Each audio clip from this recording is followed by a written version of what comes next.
मैं तुमसे फिर से शादी करना चाहता हूँ ज़बरत। चाहता हूँ कि उर्गुब की सबसे खूबसूरत दुल्हन बनो। क्या हम अपने प्यारों को दोबारा तकलीफ पहुंचाएं? यही चाहते हो तुम?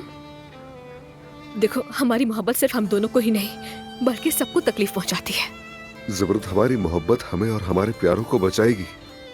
हमारा प्यार एक मौजज़ा है, तुम और मैं दोनों ही जानते हैं।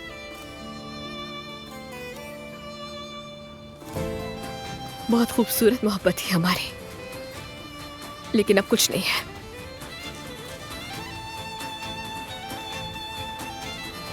ज़बरत, ये खत्म नहीं हुआ।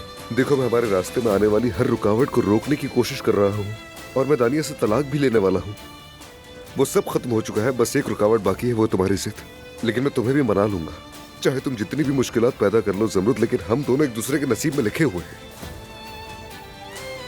ज़मरुद, मुझसे दूर होने की कोशिश मत करो, प्लीज मान जाओ।